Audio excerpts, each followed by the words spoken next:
안녕하세요. 오늘은 수학에 자주 등장하는 도형의 기본 단계에 대해서 배워볼 거예요.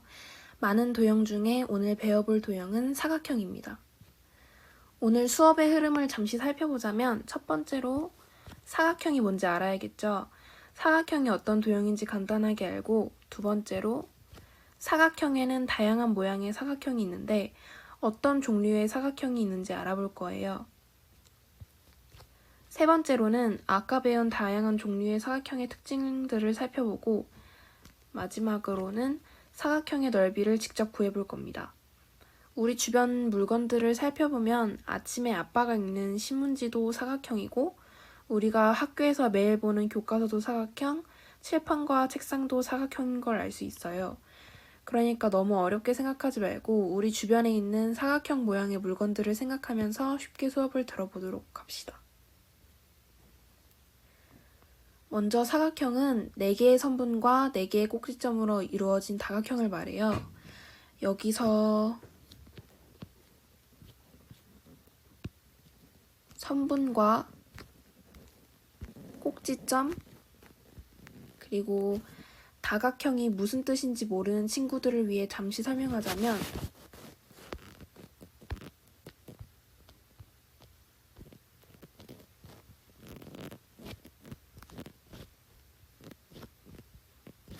여기가 꼭지점이고, 그리고 이 꼭지점과 꼭지점 사이를 잇는 여기 이 부분이 선분입니다. 그리고 다각형은 이렇게 각이 있는 도형을 말해요.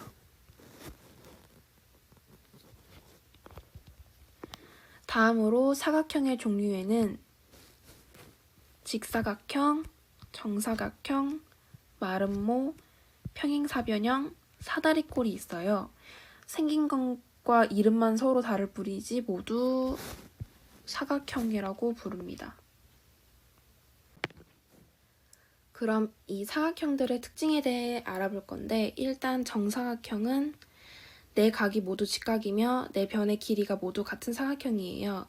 근데 여기서 각, 직각, 변에 대해 모르는 친구들이 있을 것 같아 잠깐 설명하자면, 여기, 여기, 여기, 여기 이렇게 선분으로 이루어진 이 동그라미 표시된 곳이 변이고,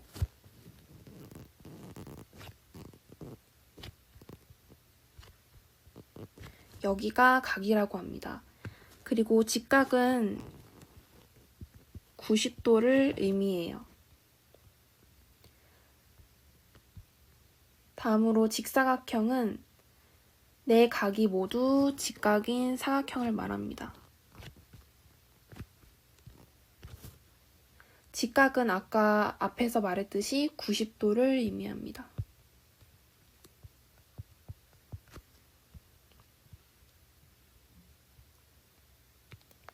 마름모는 각의 크기와는 상관없이 네 변의 길이만 모두 같은 사각형이에요. 예를 들자면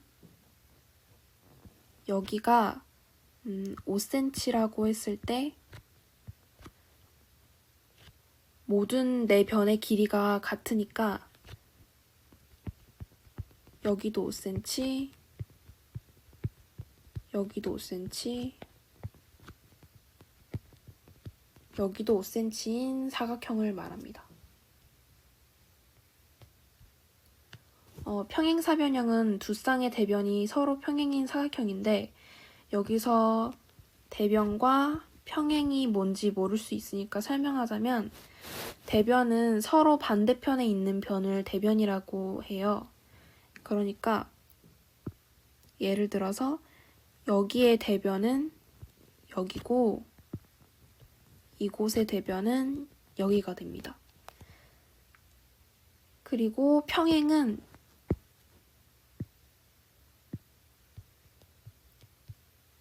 이 두 곳을 예로 들어볼게요. 이 두 곳의 선분을 아주 길게 쭉 늘어뜨렸을 때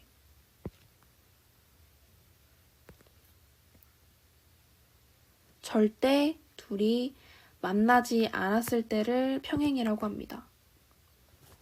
만약 한쪽 선이 이렇게 기울어졌다면 점점 갈수록 이 두 개는 만나게 되겠죠. 그럼 이건 평행이 아니고 이렇게 끝으로 쭉 늘었을 때 절대 만나지 않는 걸 평행이라고 합니다.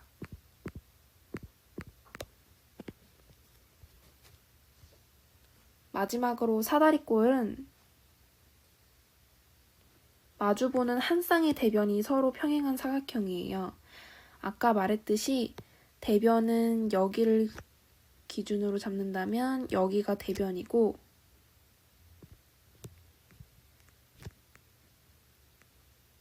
평행은 이 둘이 서로 끝으로 쭉 늘었을 때 절대 만나지 않는다는 걸 의미합니다. 마지막으로 사각형의 넓이를 구해볼게요. 여기 보이는 이 모눈을 확대해서 여기 모눈 하나의 길이를 1cm라고 잡는다면 정사각형은 아까 정사각형의 특징에서 말했듯이 모든 변의 길이가 같으니까 한 변과 다른 한 변을 곱하면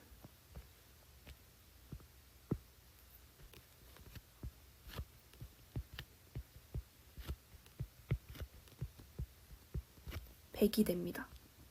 왜냐하면 여기가 10이고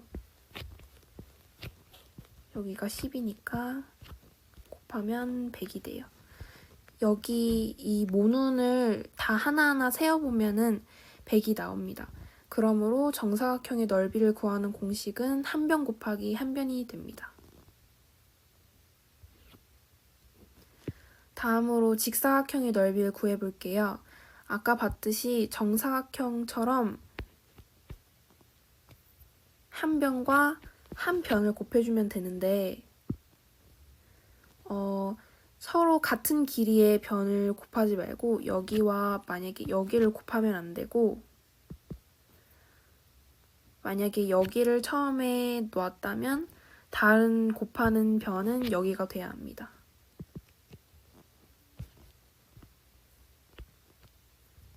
그렇다면 여기의 길이는 10이고 여기의 길이는 16이니까 10 곱하기 16은 160. 그러므로 직사각형의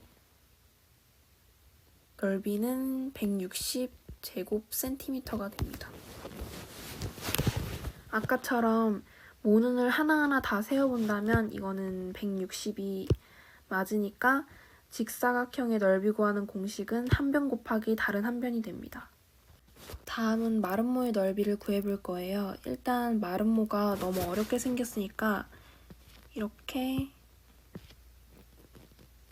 반으로 쪼개본다면 똑같이 생긴 삼각형이 하나, 두 개가 나오죠. 그렇다면 이 삼각형의 넓이를 구한 후 마지막에 2배를 해준다면 이 전체 마름모의 넓이가 나옵니다.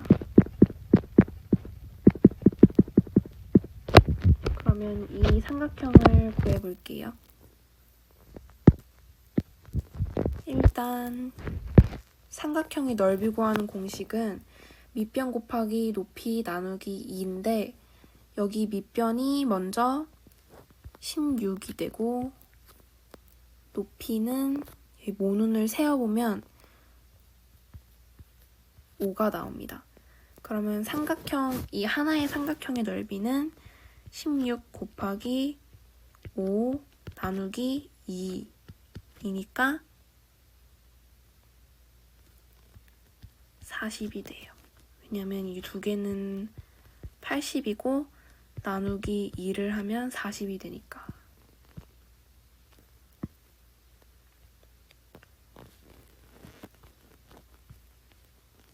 그리고 이 하나의 삼각형만 구했잖아요.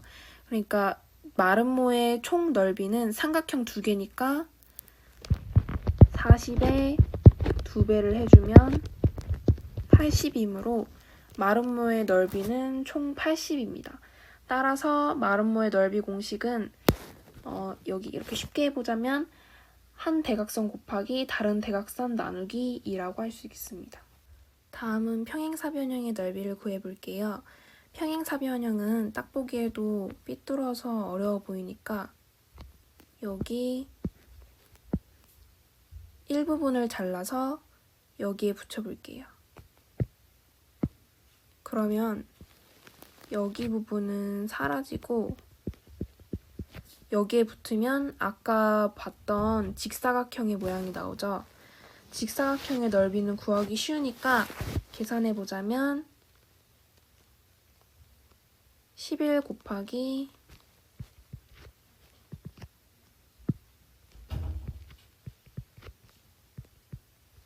12로 132인 걸 알 수 있습니다. 따라서 평행사변형의 넓이 구하는 공식은 밑변 곱하기 높이예요. 마지막으로 사다리꼴의 넓이만 구하고 오늘 수업을 마치도록 하겠습니다. 먼저 이렇게 사다리꼴을 평행사변형과 삼각형으로 나눌 수 있는데 나눠보자면 이렇게 나오고 여기가 평행사변형, 여기가 삼각형인 걸 알 수 있습니다. 1번과 2번이라고 할게요. 평행사변형은 방금 배운 것처럼 밑변과 높이를 곱해주면 되는데 그렇다면 10 곱하기 12는 120 그리고 삼각형은 아까 말했듯이 밑변 곱하기 높이 나누기이니까 여기를 보면 아까 평행사변형의 특징 중에 마주보는 대변의 길이가 같다고 했죠. 그러면 여기가 10cm니까 밑도 10cm고 그렇다면 나머지 여기는 6cm라고 할 수 있습니다. 높이는 똑같고 그러면 6 곱하기 12 나누기 2는 36이니까 이 두 개를 더해야 사다리꼴의 넓이가 나오겠죠? 그러면 120 더하기 36이므로 156. 사다리꼴의 총 넓이의 합은 156입니다. 하지만 매번 이렇게 사다리꼴을 나눠서 따로따로 구하기 힘드니까 공식을 활용해보자면 여기 공식에 사다리꼴의 넓이 공식은 윗변 더하기 아랫변을 더한 것에 높이를 곱하고 나누기 2라고 되어 있죠. 이거대로 한번 해보자면 먼저 밑변 10 더하기 아랫변 16을 더한 다음에 곱하기 12를 하고 나누기 2를 하면은 아까 평행사변형과 삼각형을 따로따로 구해서 더했을 때와 똑같이 156이 나옵니다. 그러니까 이 공식을 활용해서 사다리꼴 구하면 됩니다. 이렇게 해서 오늘 사각형의 모든 걸 알아보았는데 우리 주변에서 많이 볼 수 있는 도형이니까 흥미를 갖고 주위를 살펴보면 오늘 배운 평행사변형, 사다리꼴, 마름모 등 많은 사각형이 숨어있는 걸 찾을 수 있어요. 그럼 수업 끝까지 들어준 친구들 고생 많았고 앞으로도 수학에 흥미를 가지고 재미있게 했으면 좋겠습니다.